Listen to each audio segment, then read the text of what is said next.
Cinema అయిన మహా Maruti talkies cinema ముచ్చట్లకు స్వాగతం. నేను మిస్టర్ బీ. నా మాట సూటిగా ఉంటుంది, మ్యాటర్ క్లియర్ గా ఉంటుంది. వీరు టాకీస్ రాజా. అప్పుడు మ్యాటర్లో వెళదాం. ఆదివారం నాడు తూర్పుగోదావరి జిల్లా తునిలో జరిగిన దురదృష్టకర ఘటనపై పవర్ స్టార్ పవన్ కళ్యాణ్ స్పందించారు. తునిలో జరిగింది తనని బాగా బాధించింది అని విచారం వ్యక్తం చేస్తూ శాంతి భద్రతలకు విఘాతం కలిగిస్తూ జరిగిన సంఘటనలన్నింటినీ కూడా ఆయన ఖండించారు. ప్రజాస్వామ్యంలో తమకు న్యాయం జరగాలి అని ఉద్యమించే హక్కు అందరికీ ఉంది. శాంతియుతంగా ఉంటేనే ఉద్యమాలు విజయవంతం అవుతాయి. ఉత్తరాంధ్ర, గోదావరి జిల్లాల్లో ఉద్యమాలు జరుగుతూ ఉంటాయి. దాదాపు అవి చాలా శాంతియుతంగా ఉంటాయి. కానీ ఆదివారం జరిగిన ఘటన చూస్తా ఉంటుంటే ఎవరో కావాలనే చేసినట్టు అనిపించింది. తప్పకుండా దాని వెనకాల యాంటీ సోషల్ ఎలిమెంట్స్ ఉన్నాయనే భావించాల్సి వస్తుంది అని అనుమానపడ్డారు. సినిమా వల్ల ఆడియో ఫంక్షన్ జరగాలంటే 190 ఆంక్షలు ఉంటాయి. అలాంటిది ఓ పెద్ద సభ, లక్షల్లో జనం హాజరవుతున్నప్పుడు ప్రభుత్వం ఎందుకని సరైన చర్యలు తీసుకోలేదు అనేసి ప్రభుత్వ వైఫల్యాన్ని కూడా ఎత్తి చూపెట్టారు. అలానే ఉద్యమాలు చేపట్టే నాయకులు బాధ్యతతో ఉండాలి, భావోద్వేగాలను రెచ్చగొట్టే విధంగా ఉండకూడదు అని చెప్పేసి హితవు పలికారు. పైన నిజంగానే కాపు వర్గంలో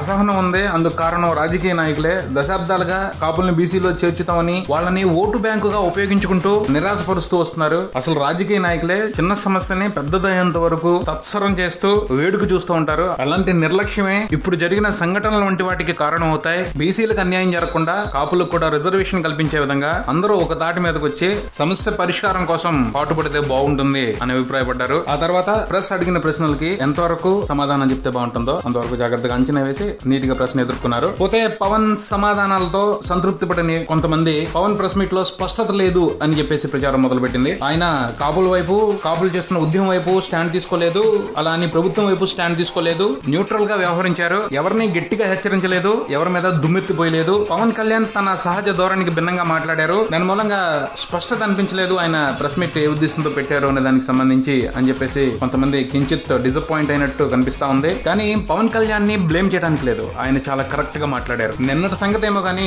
ఇప్పుడు మాత్రం పవన్ కళ్యాణ్ కేవలం ఒక్క కులానికి చెందిన వ్యక్తే కాదు, అంతకు మించి. ఆ విషయాన్ని ఈ ప్రెస్ మీట్ లో గట్టిగా చెప్పారు పవన్. నేను ఒక్క కులం కోసం పోరాడను, ప్రజలందరి కోసం పోరాడతాను అని. ఈ మాట అర్థం కాని వాళ్ళు ఎన్నైనా అర్థాలు తీసుకొని దానివల్ల ఎటువంటి ఉపయోగం ఉండదు. పవన్ మాత్రం తానేం చెయ్యాలి అన్న దాని మీద స్పష్టంగా ఉన్నారని మాత్రం అర్థమవుతుంది. అలానే కొంతమంది ఈ ప్రెస్ మీట్ వెనక పవన్ ఉద్దేశం ఏమిటి అని కొంత అర్థం కాని పరిస్థితిని ఎదుర్కొనే అవకాశం ఉంది. ఇక్కడ విషయం గమనించాలి. ఆదివారం మధ్యాహ్నం తునిలో పరిస్థితి ఉద్రిక్తంగా మారిందని తెలిసిన వెంటనే కేరళలో షూటింగ్ మధ్యలో ఉన్న పవన్ కళ్యాణ్ క్యాన్సిల్ చేసుకుని వెంటనే హైదరాబాద్ రావడానికి ఏర్పాట్లు చేసుకున్నారు. అలాంటి పరిస్థితుల్లో పవన్ కళ్యాణ్ హైదరాబాద్ రావాల్సిన అవసరం ఏంటి? ట్విట్టర్ ద్వారా ఒక సందేశం ఇవ్వచ్చు, ఒక వీడియో బయట చేసి టీవీలకు పంపించొచ్చు. ఆ తర్వాత నింపాదిగా వీలు కుదిరినప్పుడు సంఘటనను ఖండించొచ్చు. కానీ పవన్ అలా చేయలేదు. తునిలో సిచ్యువేషన్స్ కంట్రోల్లో లేవు. పరిస్థితులను అదుపులో పట్టడానికి తన వంతు సహాయం ఏమైనా అవసరం అవుతుందేమో, అందుబాటులో ఉంటే బాగుంటుంది కదా అన్న ఉద్దేశంతోనే ఆయన వెంటనే హైదరాబాద్ బయలుదేరి ఉంటారు అని అనుకోవచ్చు. ఎందుకంటే ఆయన తలుచుకుంటే వరస్ట్ సిచ్యువేషన్స్ చాలా వరకు కంట్రోల్లోకి వచ్చే పరిస్థితి ఉంది. ఎలా అంటే ఆయన